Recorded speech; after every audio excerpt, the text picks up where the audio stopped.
tonight.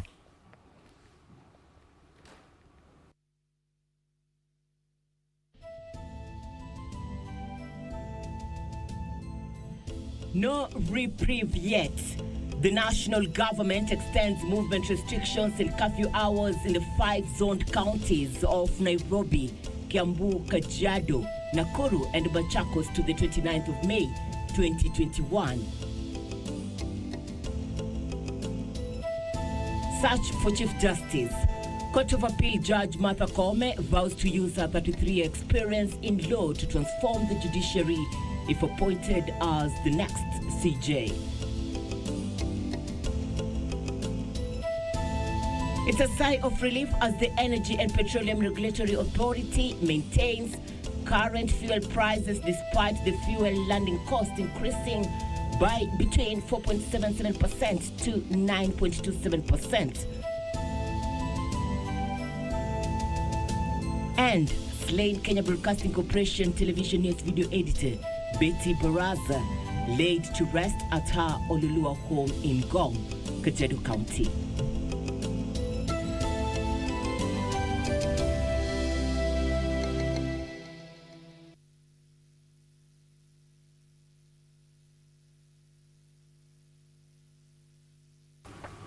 A warm welcome to this live broadcast. My name is Irene Muchuma Udim.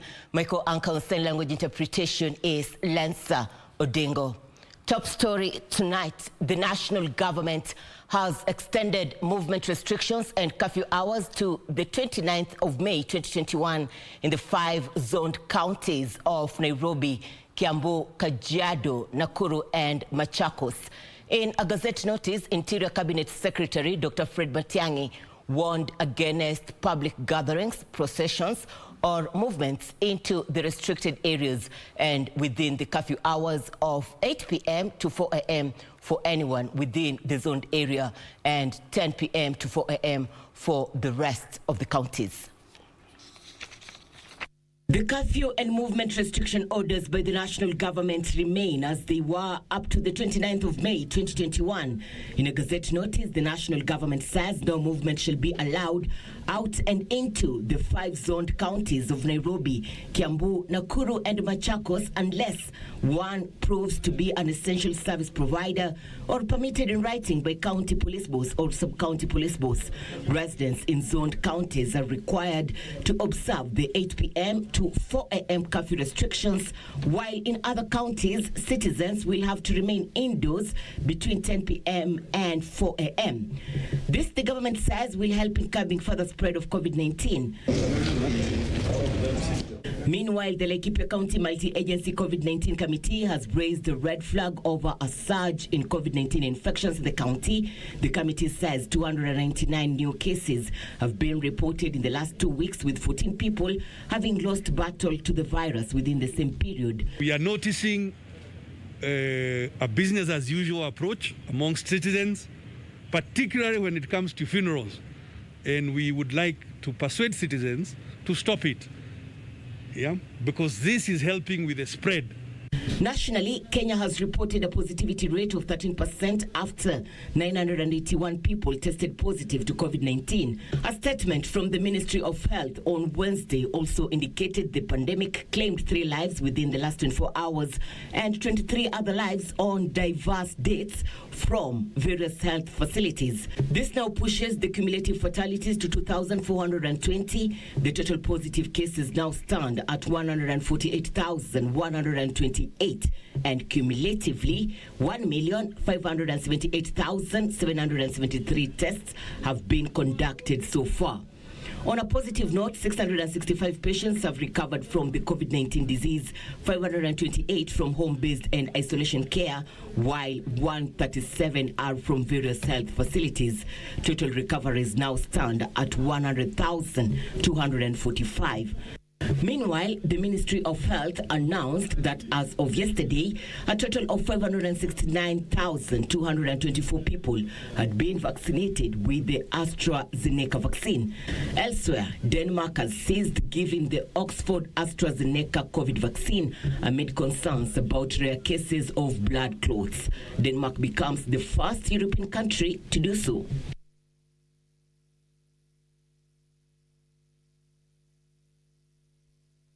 The Council of Governors has called on the National Treasury to fast-track the disbursement of the outstanding 66 billion shillings to counties.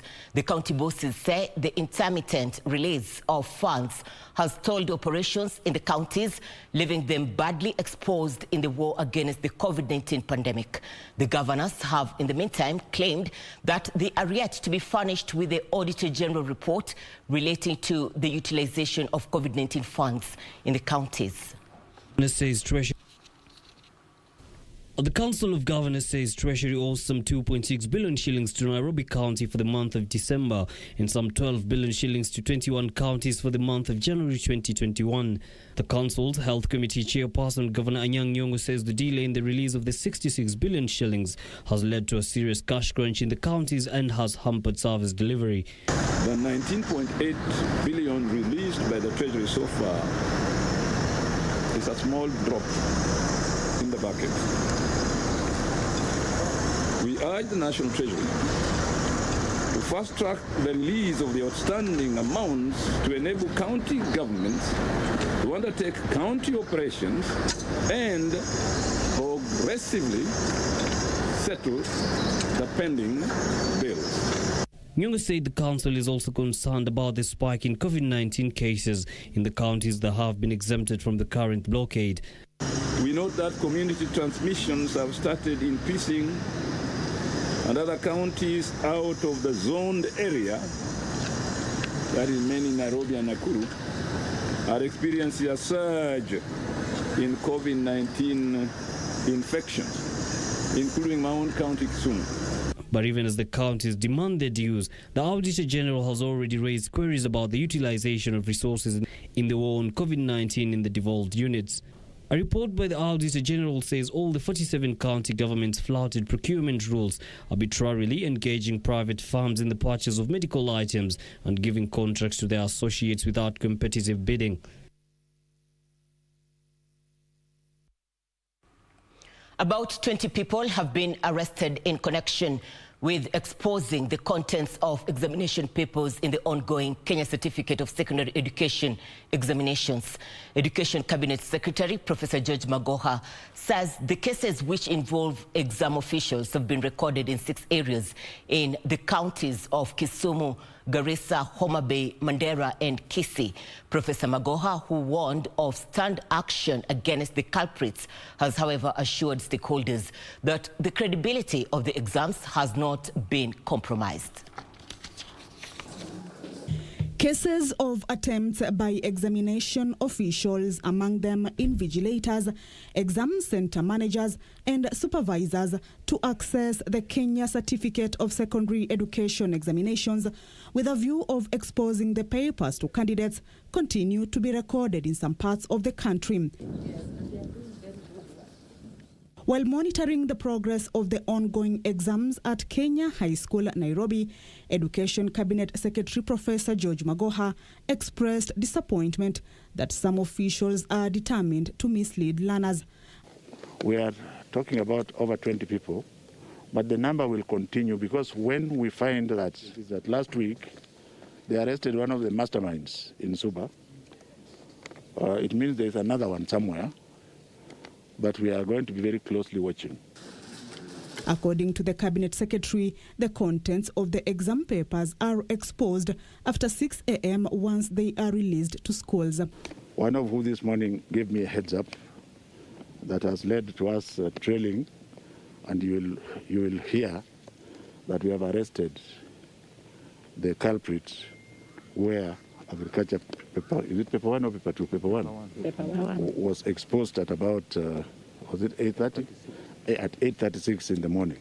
However, Professor Magoha was categorical that the credibility of the exam is intact as the exposed questions were never accessed by the candidates. I want to reassure the nation that the exam has not leaked, because leakage means that the exam becomes public much longer than before it is ready to be done. You can see that the few culprits, most of who have now been arrested, are going to pay for the consequences. The first batch of candidates completed their exams on 12th April, and the rest are expected to conclude by 21st of this month. Professor Magoha says transport logistics for candidates are in place amid movement restrictions in 5 counties. A total of 752,891 candidates are sitting the Kenya Certificate of Secondary Education examination. Kamche Menza for Channel 1 News.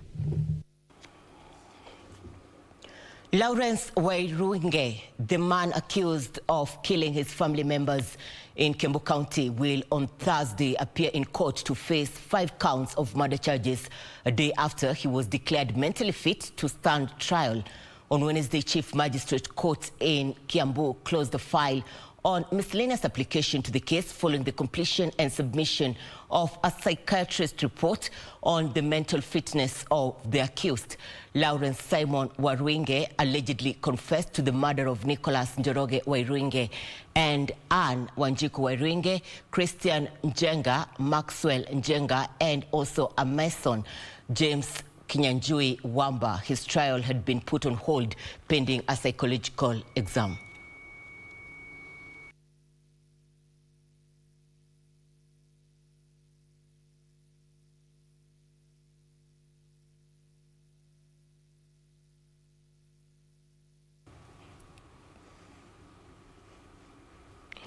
You are watching Channel 1 News Hour.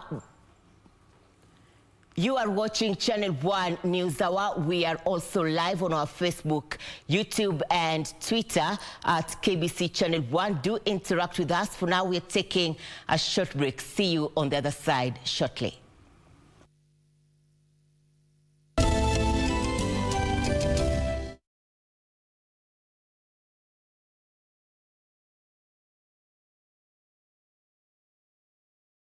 Je, umeomoka? Kama hujaomoka kwenye Quickbit ndio mambo yote. Hapa tuko na fridge, kodi yake ni CM. Tuko na gas cooker, kodi yake ni CK. Tuko na TV, kodi yake ni TV. Tuko na simu aina ya Samsung ni SM ama Oppo ni Oppo.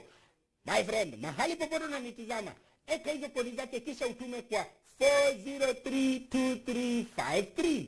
4032353. Alafu utakuwa unaomoka na hizi bidhaa. Kumbuka kwenye Quickbit ni bila bora zaidi kwa bei ya chini kwa chini. Ili kupata skiza tune hii ya jitume mwenyewe kwa simu yako, bonyeza *811*963#. Unavyojikakamua kupata ufanisi, ndivyo utakavyofurahi baada ya kufanikiwa. Usisubiri kusukumwa na mtu, jitume mwenyewe. Ili kupata skiza tune hii, bonyeza *811*963#. *811*963#. Next on. Mimi talipa. Usina swasma. Mimi ndo nimejitolea. Hata wewe ukitaka kunywa. Kunywa. Mwanamume akipenda. Huwa na furaha na nguvu. Na hii barua yangu nataka unisomee. Na kama uko na uchawi. Unasemaje barua sasa?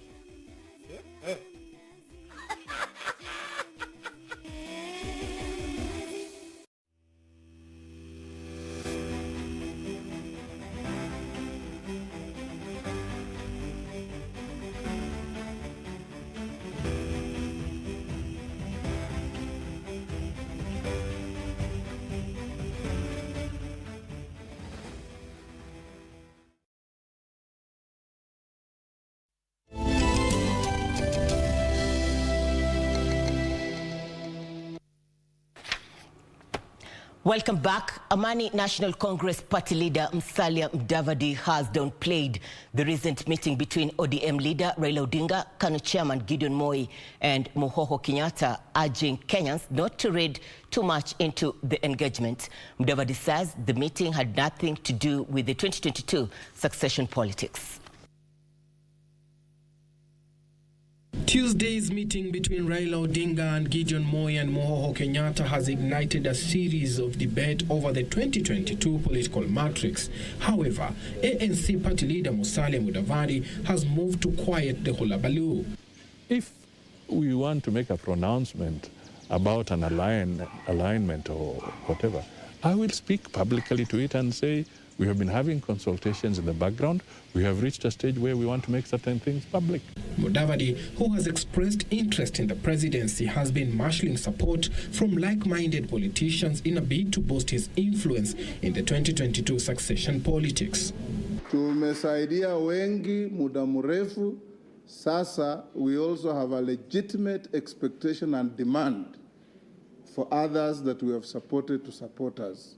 They only will support us if we stand together.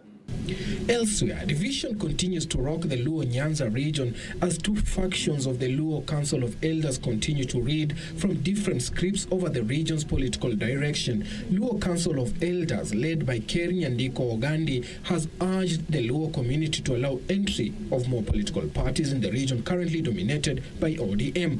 Watu wetu bila naweza kuwa na chama mingi sio mbaya. Sisi nakiza kuwa na chama yetu ingine hapa Nyanza, lakini chama yetu hiyo siwezi kuwa mmoja tu bila chama ingine naunganisha na yeye. Meanwhile, Narok area woman representative Soipan Kudate has stepped up campaigns for the county's gubernatorial race. Nimejitwika katika uwanja wa kuwania gavana wa Narok.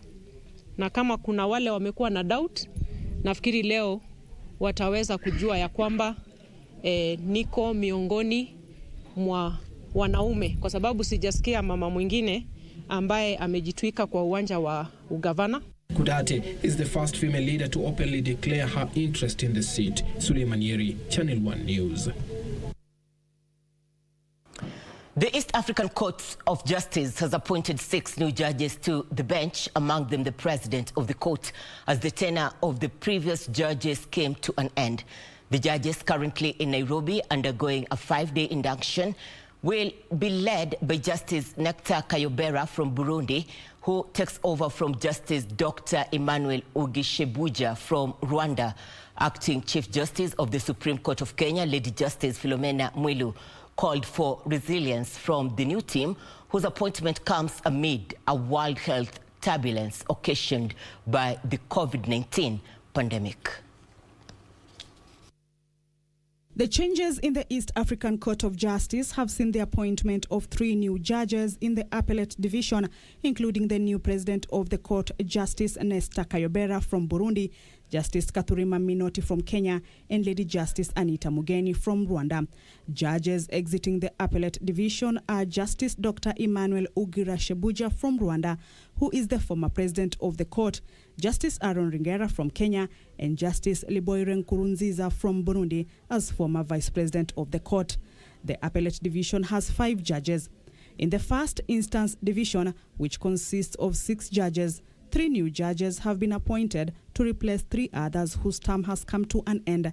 The new judges are Justice Yohan Masara from Tanzania, who becomes the principal judge, Justice Richard Muhumuza from Rwanda, and Justice Richard Wejuli from Uganda. Exiting judges are Lady Justice Monica Mugenyi from Uganda, Justice Dr. Faustin Nteziliayo from Rwanda, and Justice Fakihi Jundu from Tanzania. In her speech delivered by Justice Mokin Wanjala, Acting Chief Justice Philomena Mwilu called for resilience amid the COVID-19 pandemic. The reordering of trade relations triggered by Brexit, the intensifying asymmetry in the North-South relations, international terrorism, and the never-ending threats to good governance, democracy, and human rights in our region. On his part, Registrar of the Court termed violation of government laws by the leadership of member states as the biggest issue handled by the court. Where people sue their governments, not just Kenya, all over the 6 countries, over violations of the treaty, where they feel their governments, whatever they have done, having joined the EAC, they have violated treaty. And the most common one, which maybe we need to understand, that any government that violates its own laws, it has passed these laws in parliament. The moment you violate your own laws, you have automatically violated the treaty. The court also faces financial challenges which should be resolved by member states. Founded in 2001 with its headquarters in Arusha, Tanzania, the East African Court of Justice has 6 member states. The court is a treaty-based judicial body of the East African Community, tasked to ensure adherence to the law in the interpretation and application of and compliance with the East African Community Treaty of 1999. Kamchemenza for Channel 1 News. The Ministry of Interior and Coordination of National Government has partnered with Equity Bank to plant some 3,300 tree seedlings at the Mathare National Teaching and Referral Hospital. The project, which was undertaken with the support of the Kazim Tani program, enlisted the services of 200 youth drawn from the Mathare sub-county. Meanwhile, climate change national activist Mzalendo Mwenda has urged Kenyans to take advantage of the ongoing rains and plant trees. As it was. The government has welcomed the input of the private sector in efforts to expand the country's forest cover. Kenya hopes to achieve a 10% forest cover in the coming years as part of an ongoing campaign to combat climate change. Equity Bank, through the Ministry of Interior, has injected some 3,300 seedlings into the campaigns. When such organizations as Equity come and partner with us, they assist with getting that target. The exercise is part of Equity's 35 million trees planting initiative in the group's effort to conserve the environment. 100 are grafted mangoes, which will be an orchard for the hospital. And then we have 200 trees, which are mainly ornamental, that have been planted near the administration of bloc. Meanwhile, climate change national activist Mzalendo Mwenda has urged Kenyans to take advantage of the ongoing rains to plant trees. Kwa huu msimu tuna kampeni kubwa sana ya kupanda miti. Vikundi mingi huku Meru County na Kenya kwa jumla. Tuko na target kubwa. Tutafanya kazi na wamama na vikundi kama hizi za kina Kawira. Tutafanya kazi na tukitarget mashule kama hii, kwa sababu ukipanda mbegu hapa kwa mtoto mchanga atakuwa akijua maana ya kupanda miti. The activists planted more than 200 tree seedlings at the Lare police station and another 500 tree seedlings at Kadadhatu Primary School in Imenti South in Meru County.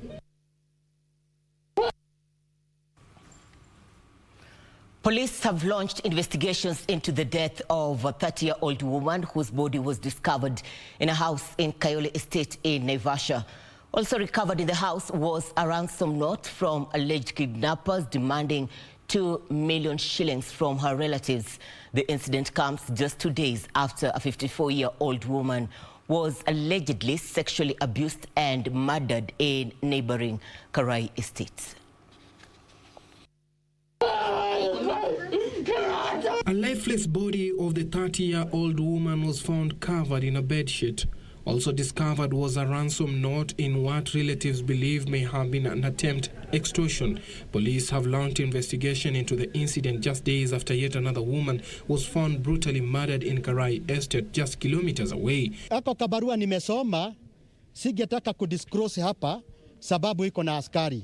Lakini ni barua nzuri ambayo itaelekeza askari kwa uchunguzi wao haraka sana. Meanwhile, Bungoma County Police Commander has warned criminals operating along the borders of Bungoma and Trans Nzoia County that their days are numbered. In Isiolo County, members of Oldonyiro community in Isiolo North have petitioned the Isiolo County Assembly to allow them to register their land under the new Community Lands Act as a single entity. Presenting the petition to the County Assembly because there is a leeway. They are doing revision on already submitted inventories. And in Nakuru, a landlord in the area is on the spot after he tore off the roof of his tenant's one-roomed house over delayed payments of 2,000 rent. Gerald Kirika said his landlord took off part of the roof and locked the iron sheet in his toe. Ati yeye akona pesa, yeye ni sonko. Lakini ananifukuza hapa juu kuna watu anataka aongezee rent. Wanalipa 23, sisi tunalipa 2,000. In Thika, Kiambu County, poor sewage drainage systems have been blamed for the delay in the construction of 1 billion shillings road project in the region. Residents said construction of the first tarmac road in the area could delay due to derelict state of water and raw sewage pathways. Na tumepitia shida kubwa sana kwa hii barabara yetu. Kwa miaka nenda miaka rudi. Sasa imekuwa iko mbaya zaidi. Hata kwa pikipiki huwezi tembea. Kitambo ungeweza kutembea na pikipiki. Ikishindikana unatembea na mguu. In Uasin Gishu County, the Department of Housing and Lands in the region has launched a head count exercise for the county government tenants and inspection of approximately 1,200 houses. Elsewhere, the Archbishop of the Wings of Life Church, Gershon Njoroge, is crying foul after the church building was demolished on Tuesday night. Njoroge says they demolished the church despite the existence of a title deed. We are blaming the Nairobi City County because Hussein, somebody went to call him, there is land we can sell to you. How did he come to know there's land here?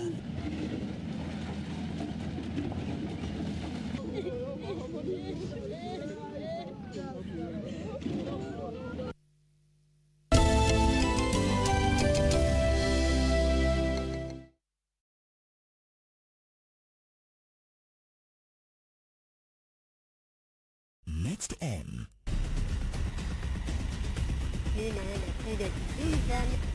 Determined not to miss out on the opportunity to capture the night shift factories. We cannot show our appreciation more. This weekend on KBC Channel 1. The ministry reaches more people in the evening news. I need you to get up there and announce that you fully support this bill. I cannot water down the gospel to advance anybody's political agenda. Persecution is going to die, and who's going to be standing? You are. Legislate the call of God. It's not on. Mr. Luther, do you mind if we get a picture of my daughter? Big smile. You like your money? Your husband is a fugitive. He is coming home to his family. Your people out there, do so quietly. They can silence the good.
Thank you for staying with us. Now, the Kenya Broadcasting Corporation senior news video editor Betty Barasa has been laid to rest at her home in Ololua, Ngong, Kajiado County amid calls for an expedited probe into her untimely demise. Betty was accosted and brutally murdered by unknown gunmen at her home last Wednesday. She leaves behind a husband and 3 children. Family, friends and colleagues of the late Kenya Broadcasting Corporation video editor Betty Barasa gathered Wednesday to pay their last respect to the slain journalist.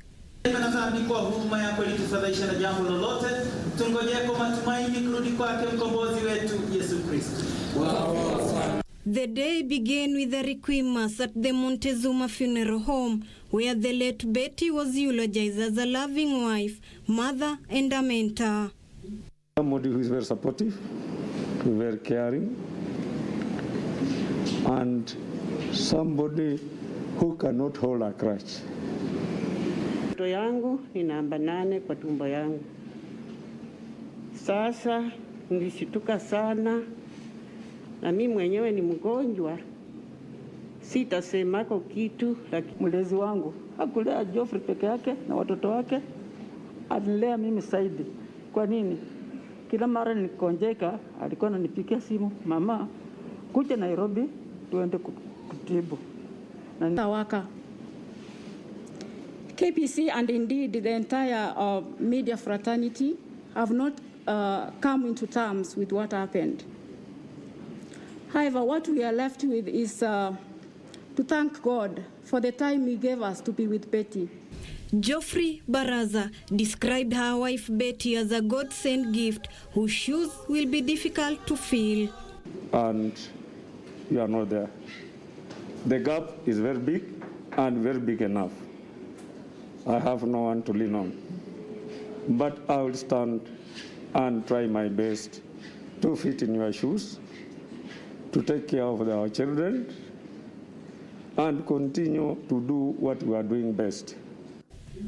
Betty's colleagues at the Kenya Broadcasting Corporation say they will miss her. We pray that the family fights peace during this trying moment. It has been trying time for the family, for us, as well as the KBC family. Very friendly. She would be your friend as soon as you meet her. She was always smiling and always laughing. We have lost someone who was very close to us and someone who meant so much to us. Betty, to me and to most of my colleagues, was just a wonderful human being. She was an amazing soul, a beautiful soul, so kind, so generous. The diligent worker. We shall surely miss Betty. Betty to us was a worker who'd anytime be called upon and take the assignments, do the assignments without any question. In fact, in our supervisory, we called Betty a filler. Betty was brutally murdered in her house by unknown gunmen. That saying that serikali kona mkono mrefu is not true, because we have seen it, and we would wish that mkono really arrest these killers. As a family and as a constituency, Kapuchai, that justice be done through investigation. Truth can't come out. If truth can't come out in the time that we expect, in consultation with my senator, we shall ask this on the floor of Parliament to tell us actually what is happening and what happened with this lady. The late Betty Barasa was laid to rest at her home in Ololuangong, Kajiado County. Betty leaves behind her husband and 3 children. Dark cloud continues hanging in the compound of the Barasas. Even as Betty Barasa is laid to rest today, family, friends, colleagues, and the country at large continues waiting for answers on who and why she was brutally murdered. Reporting for Channel 1 News from Ololuangong, Kajiado County, I'm Ruth Wamboy. May her soul rest in peace and the suspects behind her killing be brought to book.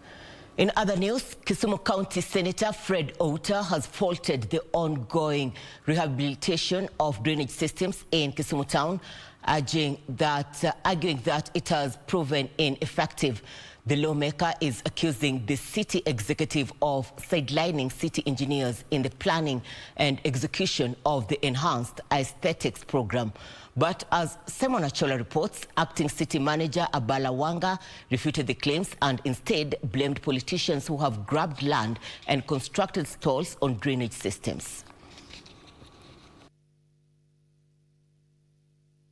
Over the last year, Kisumu County has experienced enhanced urban aesthetics. Pathways, roundabouts, and public parks have been given a facelift to match the status of the Lakeside City County. The program is a one-year collaboration project run by the county government, corporate world and other non-state actors. We want a green city and a beautiful city with a lot of good places for the CBD, for the common mwananchi to work.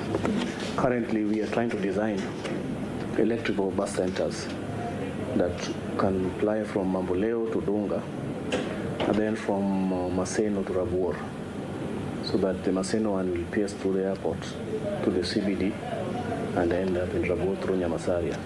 Despite all the efforts, however, frequent flooding in the CBD has left a section of area residents and leaders questioning the effectiveness of the project. Kisumu Senator Fred Outa alleges that the city executive may have sidelined city engineers in planning and execution of the enhanced aesthetics program. No, we have even consulting engineers with us. We have the engineers with us. They are the people and the planner. They are the people guiding us. You know, beautification is different from the technical infrastructure of these things. And politicians don't understand it. They don't get it right. They know how politicians have messed up this city before. You can go to the former political leadership that was here. We wouldn't be doing this thing if they did the correct things. Acting City Manager Balawanga says the drainage problem in Kisumu County goes way back and was caused by politicians who grabbed land and allowed the erection of stalls on drainage system. Abalawanga says the county government will bring down over 57 units of residential houses built on the drainage lines to facilitate the expansion and restoration of the drainage lines in Migosi Estate, which is one of the most affected by the poor drainage system. The drainage system in Migosi is collapsed because people have even permanent buildings on top of sewer line and drainage areas. And you'll see us in the next 2 weeks dealing with Kibos accordingly. We're going to have a massive operation to open up those drainage and sewer lines. It happens everywhere. And we have 78 properties. And 50% of these properties are on top of sewer line or blocking the drainage. So those ones we are opening up, and we are meeting a lot of resistance, but we have to do it. Kenya naweza sema the drainage of Migosi imekwanga mbaya. So tumekwanga tukitaka at least mtu akuja tusaidia tutengeneze, though hatujaona anything imekuwa ikifanywa. It is very poor. Hata venye watoto tu wanaweza ingia kwa nyumba, hata mkiangalia kwa milango za watu ni maji imejaa, watu wamepanga tu mawe, unaskip mawe ukiingia kwa nyumba. Alafu mitaro yenyewe ni zile shalo na maji ni ile maji imekwanga tu all through aishi. Atula Simon reporting for Channel News from Kisumu County. Across the borders, Benin's President Patrice Talon has been re-elected with 86% of the votes, according to provincial results released by the National Electoral Commission. His opponents, duo Alassane Soumau, got about 11.3%, while Corentin Kohou came in third with 2.3%, with a voter turnout of 50%. The Beninese Constitutional Court is expected to announce the final results of the election later.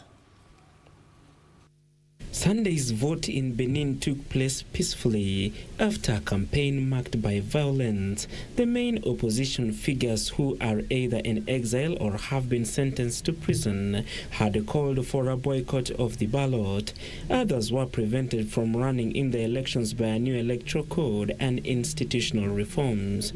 The election could not be held in 13 of the country's 546 districts because of security problems in some areas in the country's northern and central regions. Elsewhere, at least 20 children have died after their classrooms caught fire in Niger's capital Niamey. The cause of the fire in the school located in the Pais area of the city has not yet been established. The blaze, which spread to 21 classrooms built with straw, trapped the children inside as they did not have an alternative escape route. Regions. And the resignation of a police chief and of an officer who shot dead a black motorist in Minnesota have failed to end unrest over Sunday's killing of Dottie Wright at the suburb of Minneapolis.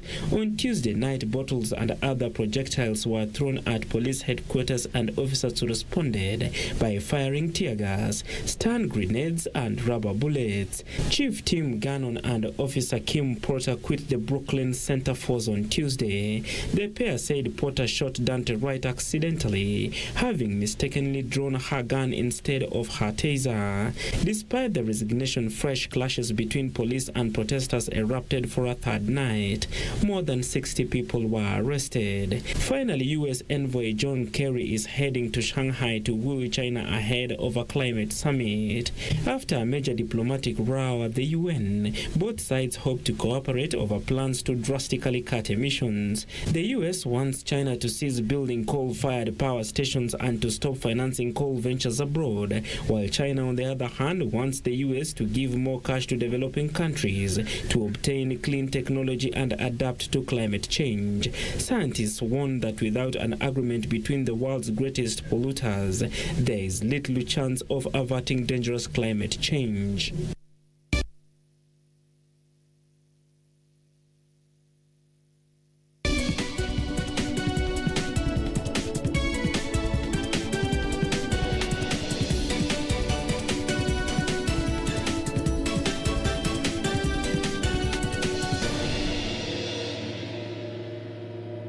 Time for business news. The Energy and Petroleum Regulatory Authority has left fuel pump prices unchanged for the next 1 month, despite the landing cost increasing by up to 9.27%.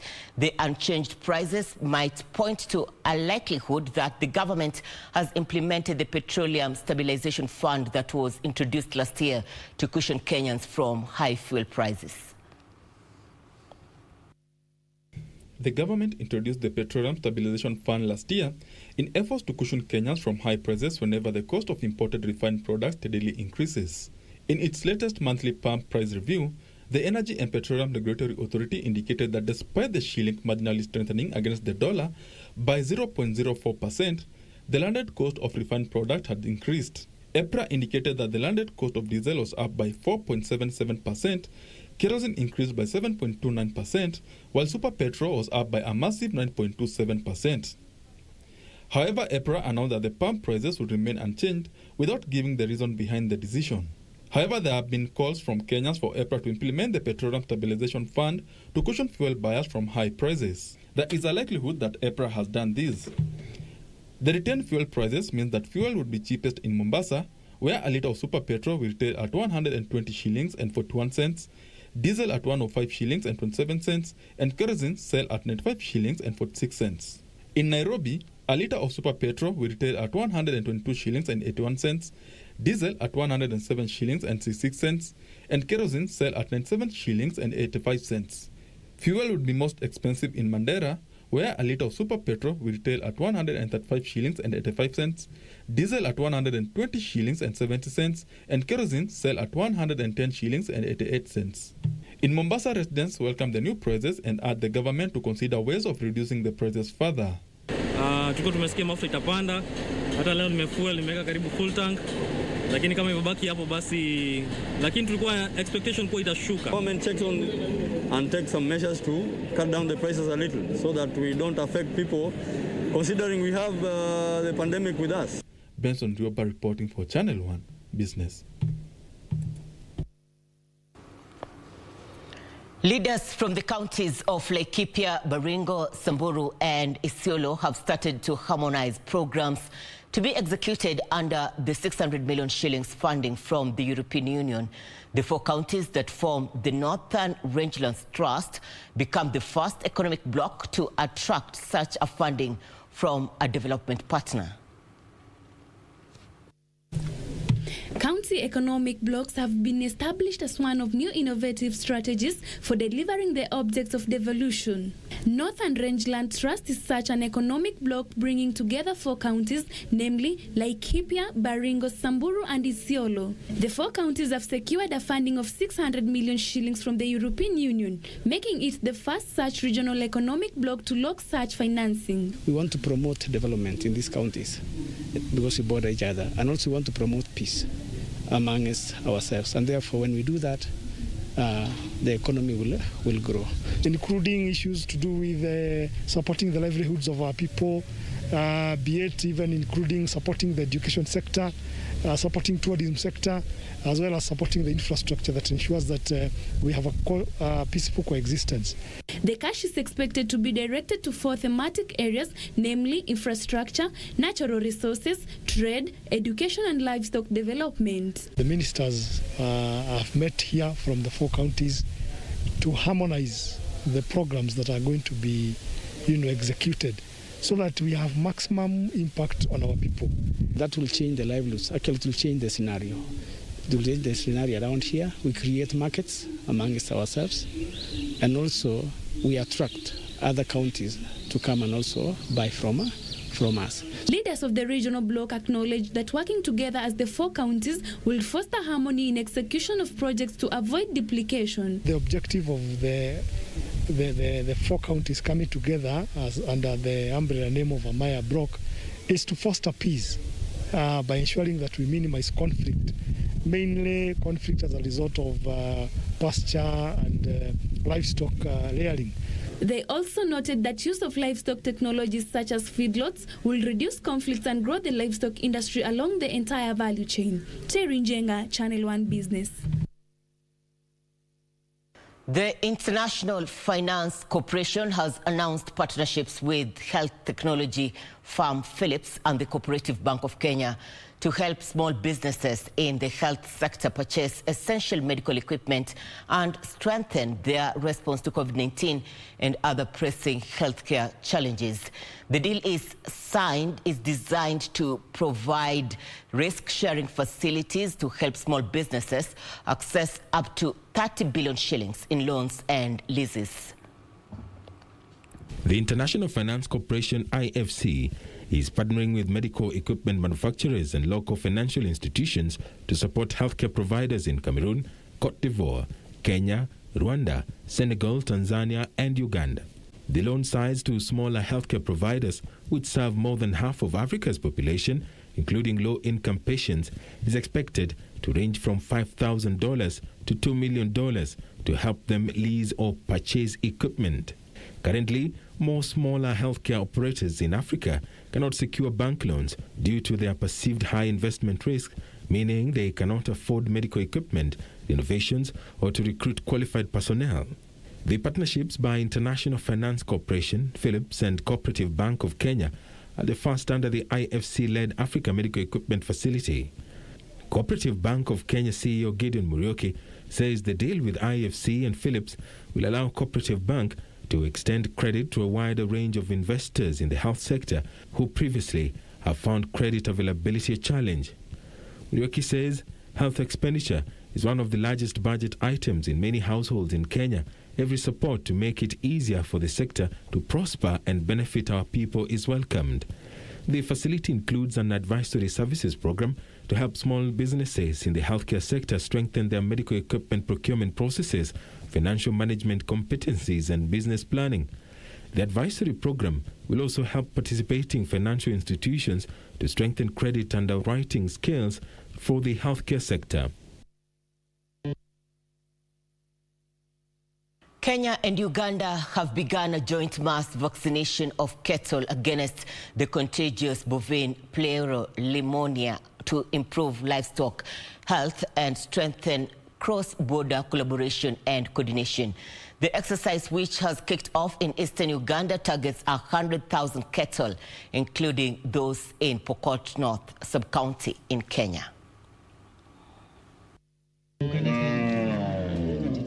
West Pokot Governor Professor John Lonyangapuo led the Kenyan delegation in Uganda to vaccinate cattle in Kaichom, Naparakocha, Abongoi, Asukainon, Karita, Locales, Ngorina Creek, Chepkusinya, and Kanyerus and other areas along the border of the two countries. Governor Lonyangapuo says Kenya and Uganda are keen on ensuring that the region is an animal disease-free zone to help improve immunity of livestock productivity and marketing. So this exercise is to eradicate. We want to declare the zone, Kenya-Uganda border, a disease-free zone. The vaccination is part of resolution reached last week during a meeting held in Entebbe about sharing of resources to enhance East Africa cooperation and promote free movement of people. This signifies the extent to which we are enjoying our relationship with the West Pokot County, and it marks the beginning.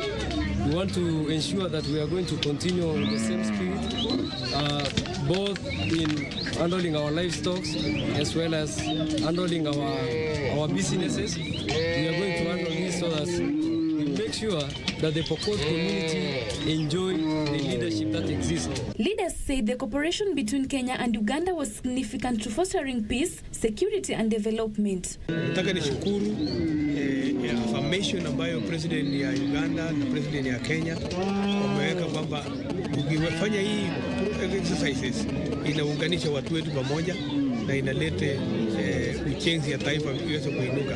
Even economies ya nchi itainuka watu wakikaa kwa pamoja. The leaders called for additional support in making the region a disease-free zone through constant vaccination to eradicate diseases to enable them compete for overseas markets. Tuketi chini na wenzetu wa Uganda na tutaongea pia na national government yetu ya Kenya tuone kama wataweza kutuongezea hiyo 100,000 ili ng'ombe wote wachanjwe kile sio disease na mengine pia.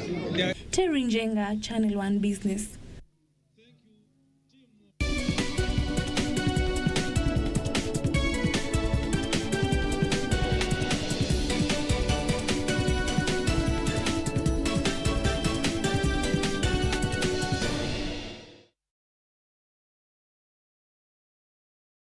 Next on. Naanza kujijanda, kujipiga kifua, akidharau kina nana. Twanga mtu kabisa, kwanza twanga mtu iko nini? Kuuliza na twanga nani? Sina kuongelesha wewe. Ile mtoto hapa simamta. Ndio bwanangu tu ni kumfuatafuata saa yote. Kama huyu mzee ampenda sana, ungeenda kwa maternity. Tumelana. Usije kuuliza maji hapo tuletee balaa bure. Na waingia wapi? Nenda mtamalizane. Mara ngapi nakwambia kuja hapo kutuna simba sitangu. Unakuja kumharibu. Kwa hivyo hata una class. Tabia fanya hizo. Ni bwana.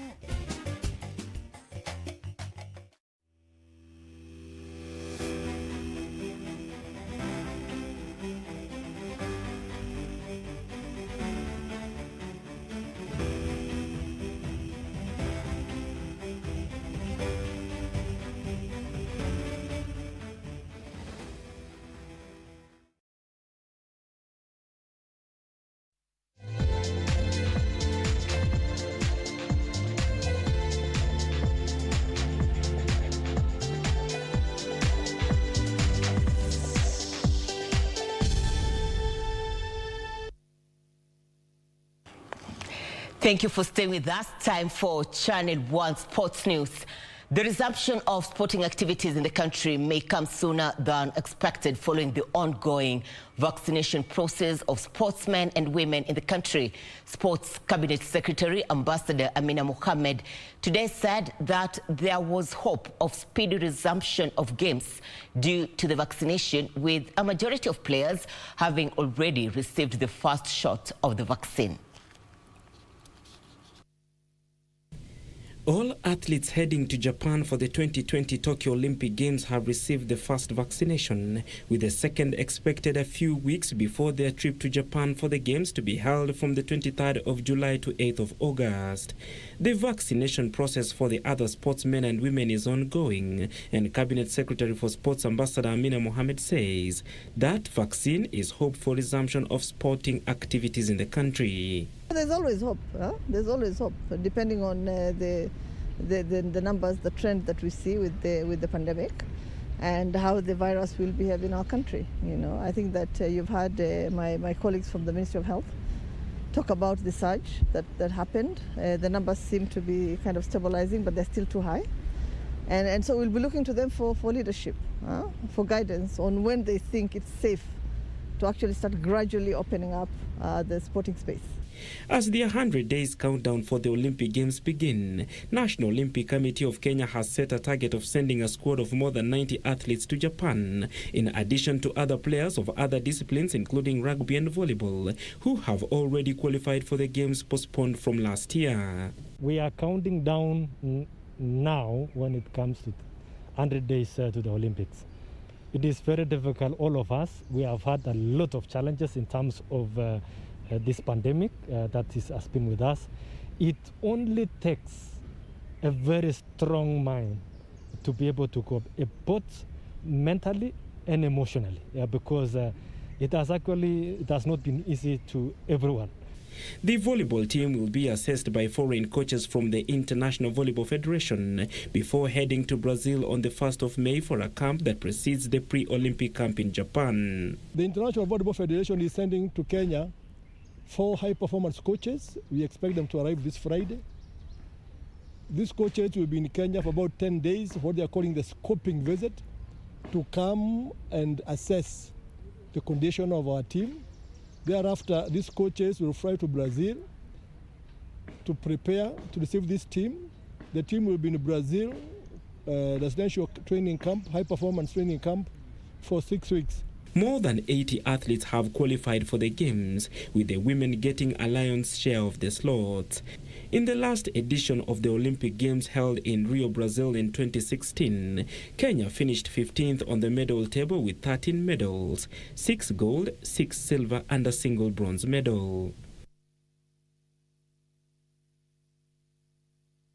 Kenya team heavyweight boxer Eli Ajowi has been named the LGS Jack Sports Personality for the month of March.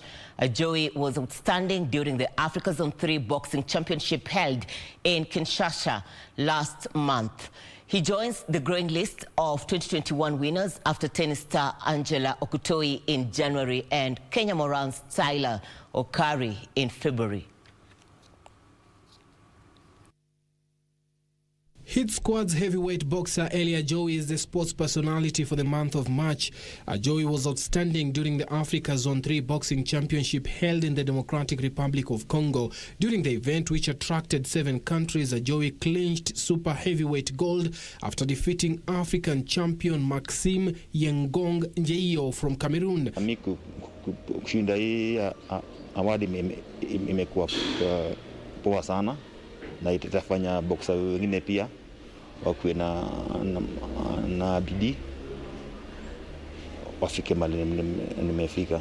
Early in the month of March, he qualified for the 2020 Tokyo Olympic Games by virtue of decent heavyweight ranking at continental level. Ajowi beat 3 other nominees, Wilson B of Paralympics, Rakib Patel of cricket, and Victor Obiero of Kabaddi. The gold in DR Congo went down in history as his career best and adds up to bronze medals he won during the 2015 and 2019 African Games editions held in Congo-Brazzaville and Rabat, Morocco, respectively. First, we are actually looking forward to upgrade even the players' morale, and we are very, very delighted to see how Ajowi is actually touched emotionally by the gesture we've done here today. So it's really something positive for us, and we look forward to upgrade the lives of other sportsmen and women in the country. He is the 3rd winner of the award this year after tennis star Angela Okutoi and Kenya Moran's Taylor Okari, who were voted best players in January and February.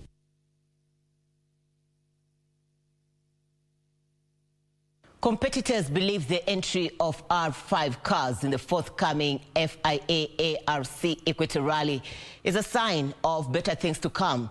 A total of 7 R5s will feature in the Equator event, making it the highest number of this type of machinery on the Kenyan soil. The FIA ARC Equator Rally, which has been defunct for more than 15 years, will be held on the 24th and 25th of April and will serve as a double head of the FIA African Rally Championship and Kenya National Rally Championship. The event will also act as a dry run for WRC Safari Rally Kenya, which returns to the global arena after a 19-year hiatus. Safari, which previously served as the Kenyan round of the ARC, will be returning to the global FIA schedule from 24th to 27th of June. Outgoing KNRC two-wheel drive champion Wayne Fernandez believes the good R5 entry is a clear indication that teams are upping their ante well in time. Cabra's Sugar Racing siblings Tajver and his younger brother Ankar are expected to ruffle feathers behind the wheel of Volkswagen Polo R5. Also in the R5 mix is Kenyan rising star Karan Patel, who will be piloting a Ford Fiesta R5. Ahmad Rajrai, who previously raced in Kenya, has entered the event with a Ugandan license and will be navigated by Oslaj Viljem of Slovenia in a Ford Fiesta R5.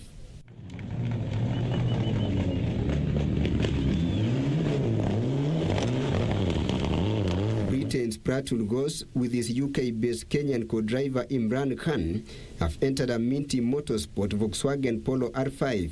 All Kenyan crew of Akif Virani and Azra Bati would be driving an ex-Manvir Barian Skoda Fabia R5. South Africans Guy Boteril and Simon Vasilili have entered a Toyota Etios R5. Meanwhile, Safari clerk of the coast Kavir Babra confirmed that the revived Equator event will use 6 stages from the WRC Safari route. The 6 are Elementator, Soisambo, Sleeping Warrior, Loldia, Malewa and Sleeping Warrior.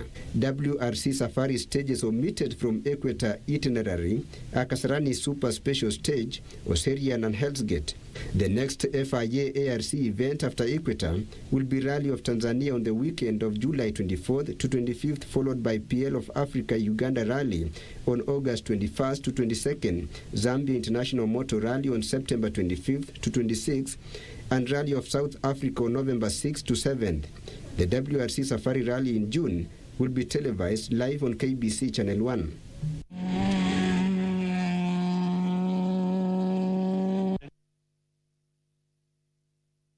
European Champions League holders Bayern Munich has been eliminated from this year's competition on away goals rule despite beating PSG 1-0 at home in the second leg match played last night in Paris. In another match, Chelsea progressed to the Champions League semi-finals for the first time since 2014 after a 2-1 aggregate win over Porto despite losing the second leg tie 1-0 to the Portuguese side. It is Chelsea. Chelsea survived a spectacular late overhead kick from Mehdi Taremi to overcome Porto and confirm a place in the Champions League semi-finals for the first time in 7 years. The Blues progressed to the last 4 despite losing 1-0 on the night. Benitez with no love lost, or they will play Real Madrid, against whom they won their first ever European trophy. That's a brilliant goal. Oh my goodness, what a fabulous goal by Mehdi Taremi for Porto. It has come with 1 minute of added time to play. In France, Paris Saint-Germain knocked Bayern Munich out of the Champions League after a 1-0 win. For the Bundesliga side was not enough, with the French champions progressing to the semi-finals on away goals rule after a 3-3 aggregate. Coman, Thomas Muller, Alaba, and in goes Choupo-Moting, and Bayern have the breakthrough goal, and now it's on. Now it is really on. Tonight, the Liverpool faithful will be praying that lightning strikes twice against Spanish opposition at Anfield when Real Madrid pays a visit for the second leg of their Champions League quarter-final clash. Los Blancos traveled to Merseyside boasting a 3-1 lead from the first leg in Madrid. However, they have a lengthy injury list, with makeshift left-back Lucas Vázquez being the recent one to join. Other absentees include Eden Hazard, Sergio Ramos, Rafael Varane and Dani Carvajal. Jurgen Klopp has no fresh injury concerns, with Curtis Jones returning to fitness. The English champions will be aiming to overturn the deficit in order to secure the semi-final spot.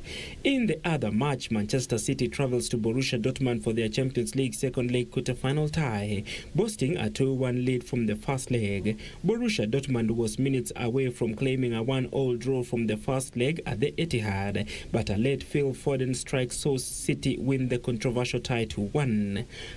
However, City will be without the club's record goal scorer Sergio Aguero. Jadon Sancho will not be available for the Germans, who is still recovering from a thigh injury. The English side has never reached the Champions League semi-finals under Pep Guardiola, going out in the last 8 for the last 3 seasons.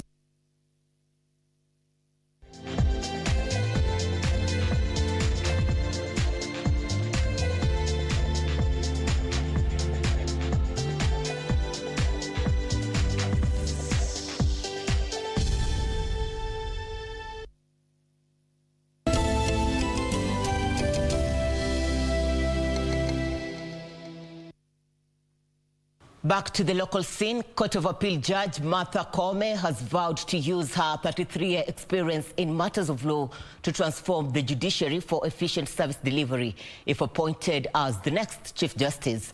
Koome, who unsuccessfully sought for the CJ position in 2016, said it would be historic for the Judicial Service Commission to nominate a woman as a Chief Justice, saying leadership is gender neutral. Ben Chumba with the details. Chief Justice, is my lady going to fight government?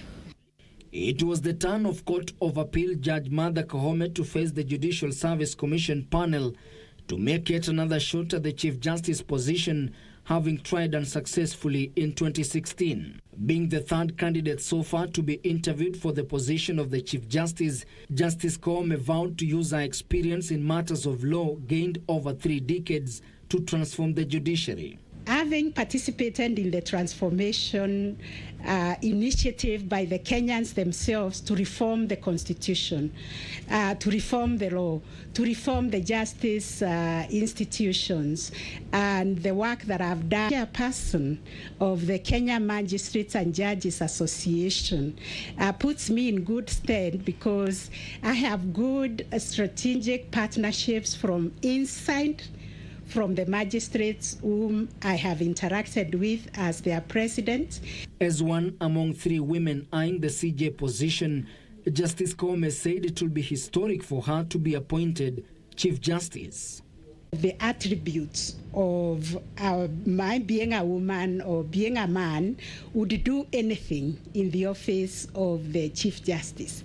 It is the leadership skills. But it will be historical for this commission to nominate a woman for the office of the Chief Justice because it has never happened before. Justice Koome, who currently heads the Criminal Division at the Court of Appeal in Nairobi, said if appointed the next Chief Justice, technology, clearing the backlog of cases and operationalization of the Judiciary Fund will be her first 3 top areas of priority. Once it's operationalized, we can attract funding. The judiciary has always been supported by donors. We can get the government funding. The 17 billion that I heard was given to the judiciary. If it is put in the judiciary fund, then judiciary will never lack money to complete projects. During the vetting that took close to 6 hours, Justice Koome told the commissioners that as a good negotiator, she intends to consult the president on the stalemate in the appointment of 41 judges. This office authorizes me to pick up a call and ask to speak to His Excellency, the President. Even if it has been tried before and it has failed, I'm not the one who tried, so I must try it. And I have faith. I'm a woman of faith. I believe I will be able to explain why I want to speak to His Excellency to have a meeting. And the Mother Koome I knew is the one who was, always out there with the Law Society, fighting, these issues. The second liberation, the issue of political rights and detainees and all that. Even demonstrations. In fact, that's the Mother Koome I remember. Yes. Before she became a judge. What I was doing as the chair of FINDA was situational. That is the job that I had. That was the job description. As my lady changed, as Chief Justice, is my lady going to fight government? Completely. I have changed. Because the job description of a judge is to decide cases that are before the judge, not to express any view that may compromise your decision-making ability, so that when people come to court, they ask me to recuse myself. On Thursday, Justice Marete David Njangi, who is currently serving in the Employment and Labor Relations Court, will face the Professor Olive Mugenda-led panel. Ben Chumba, reporting for Channel 1 News.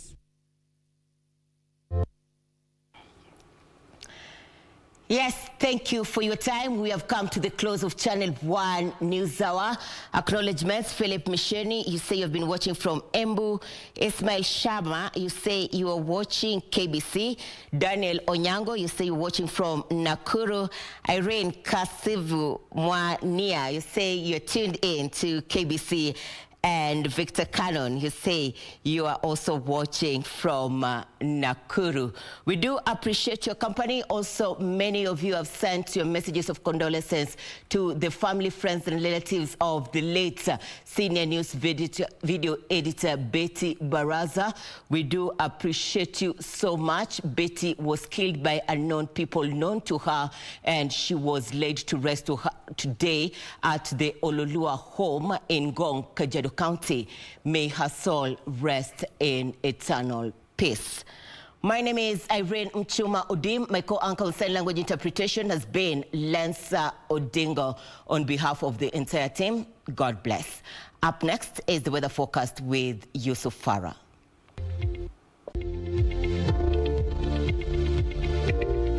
The counties of Kericho, Eldoret and Nyeri tonight are the coldest, tying at 13 degrees Celsius each. Rainfall is expected in several parts of the country. Good evening.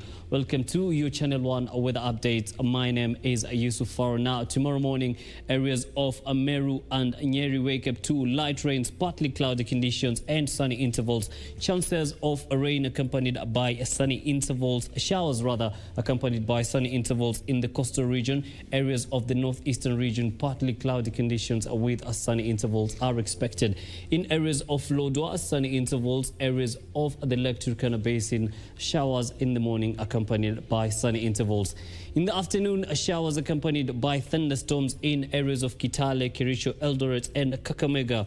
The capital city, partly cloudy conditions, rains accompanied by sunny intervals. Showers accompanied by sunny intervals in the coastal region. The northeastern region, sunny intervals, rather, with the exception of Mandera, where rainfall is expected with sunny intervals. As far as the temperatures are concerned, highs of 38, lows of 26 in Mandera.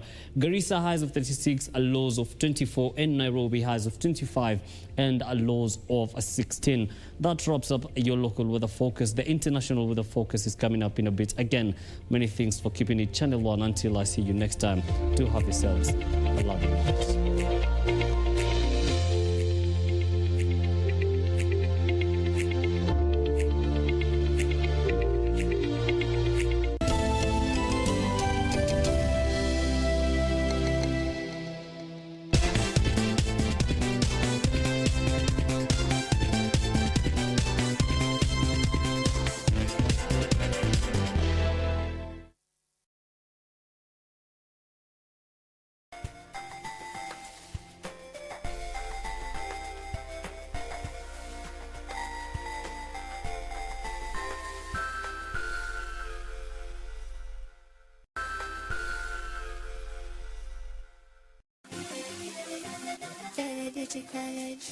Vera Beauty and Fashion College, with branches in Nairobi, Eldoret, Thika and Meru.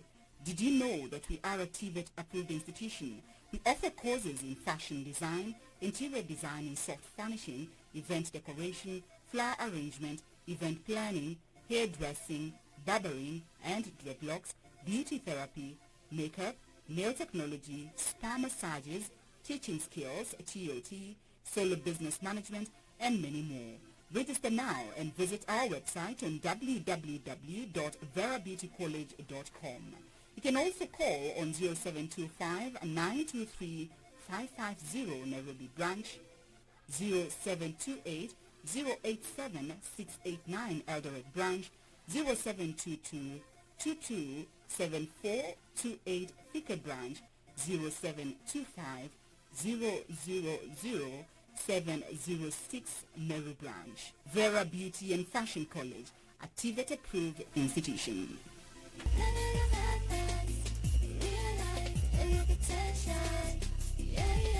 Next on. Mimi talipa.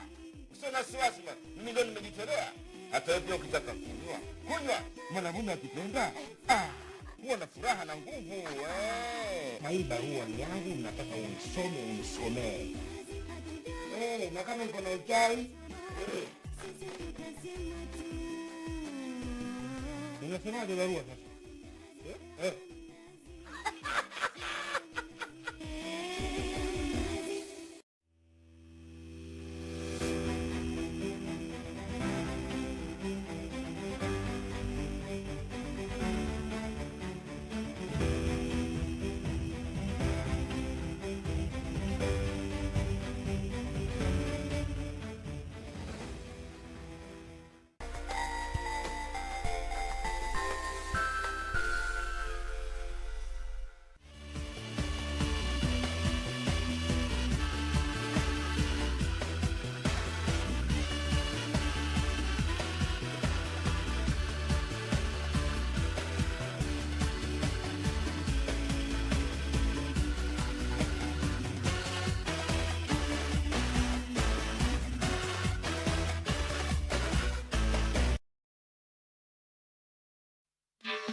I never ask you, not know what you tell me.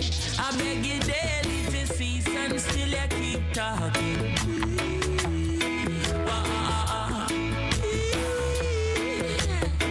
Me granny tell me from your little baby, he that keep at his mouth shall stay out of problem. You mean? It seems like you wish he was carrying pain. So I ain't carrying on. No, that chatter with me, chatter of me, that rap begin fun. Oh, Jay,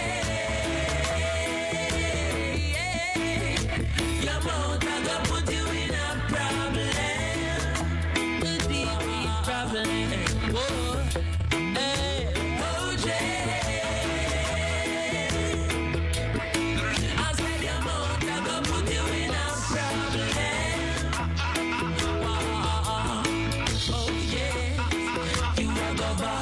See it by your mouth, you are going weak. Say see it by your teeth, creation make your ball.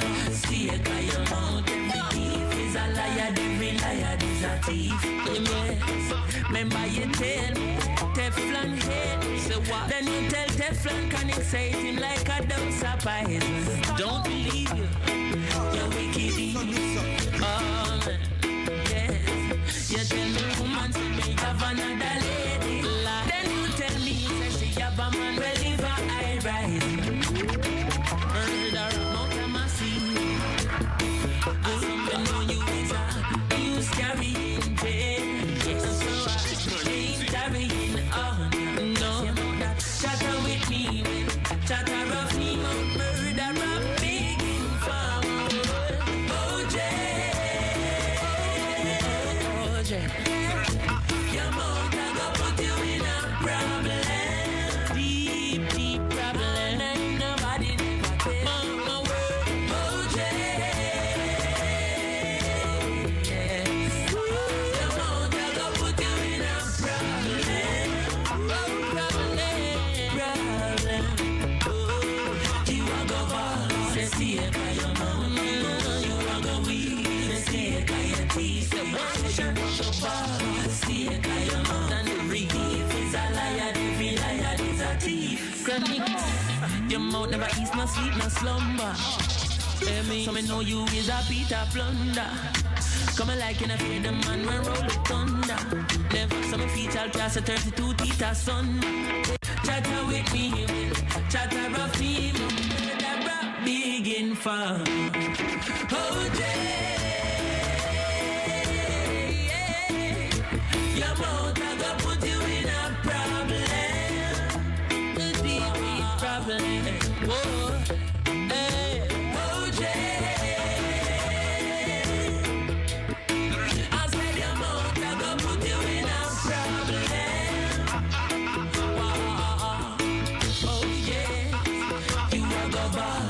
see a kaya mountain. You are the weak, say see a kaya TP. Shaneke ball, see a kaya mountain. The thief is a liar, every liar is a thief. Yes, remember you tell me, Teflon hate. Say what? Then you tell Teflon can excite him like a dose of poison. Don't believe you, you're wicked. Oh man, yes. You tell me woman see me have another lady. Then you tell me say she have a man well leave her eye rise.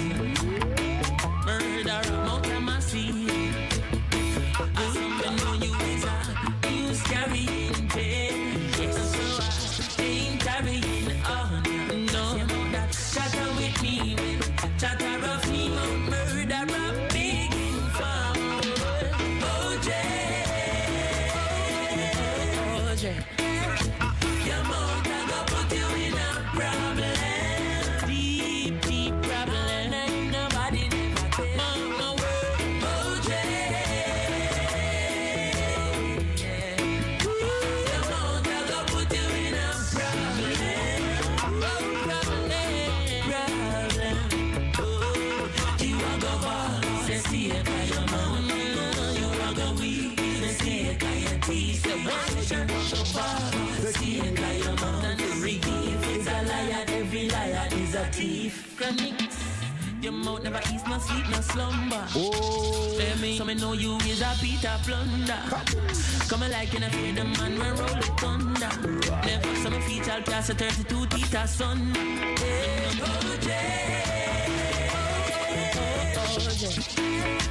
Your mouth I go put you in a problem, deep, deep problem. Ain't nobody never tell my word, OJ. Your mouth I go put you in a problem. It seems like you wish you was carrying pain, so I ain't carrying on. Say more that chatter with me, chatter of me, that big in farm. OJ, your mouth I go put you in a problem, a deep, deep problem. Whoa, hey, OJ.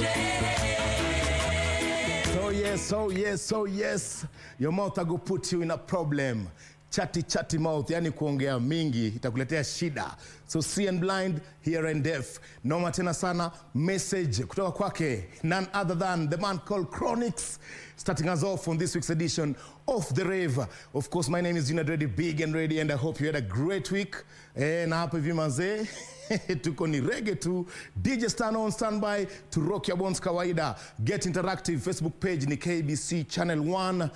Ama ukipenda KBC Radio Taifa, cause we are live both on radio and TV. Ama vipi DJ? Very true, Junior Dread. How are you doing? Niko sambamba sana mi DJ. Hata mimi niko poa kabisa. Yes sir. And like you heard from Junior Dread, you can get interactive kwenye Twitter, utatupata live and direct at KBC Channel 1 TV, at Radio Taifa FM, at Stano DJ, and at Junior Dread. Don't forget the hashtag is the Rave KBC. Hapo ndipo unatuma, tunapata ile message, alafu tunajua, tunaichangamkia vile inafaa. Big people music we are deal with. Ama vipi? Yeah man. And of course, as we say, if you blink, you miss the link.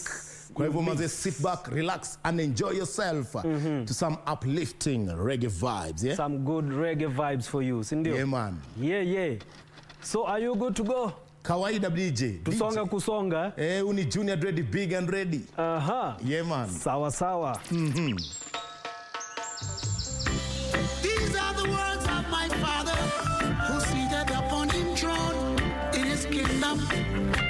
Guidance and protection for Ryman, Johnson of Africa.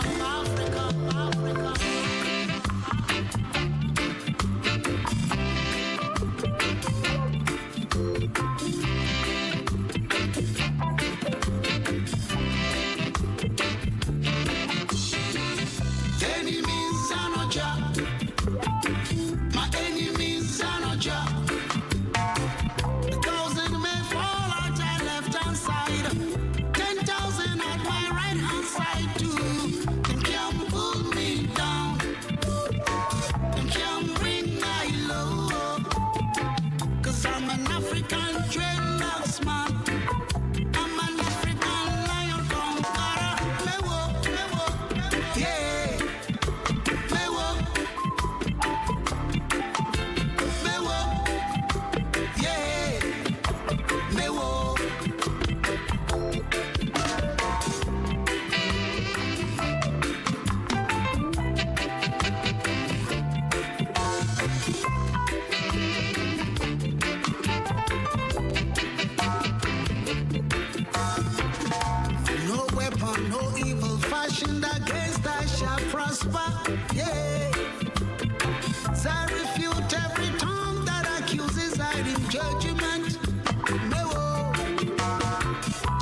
whatever you say is so. Oh, Jesus. Jesus, your presence is so dear to me. Do something.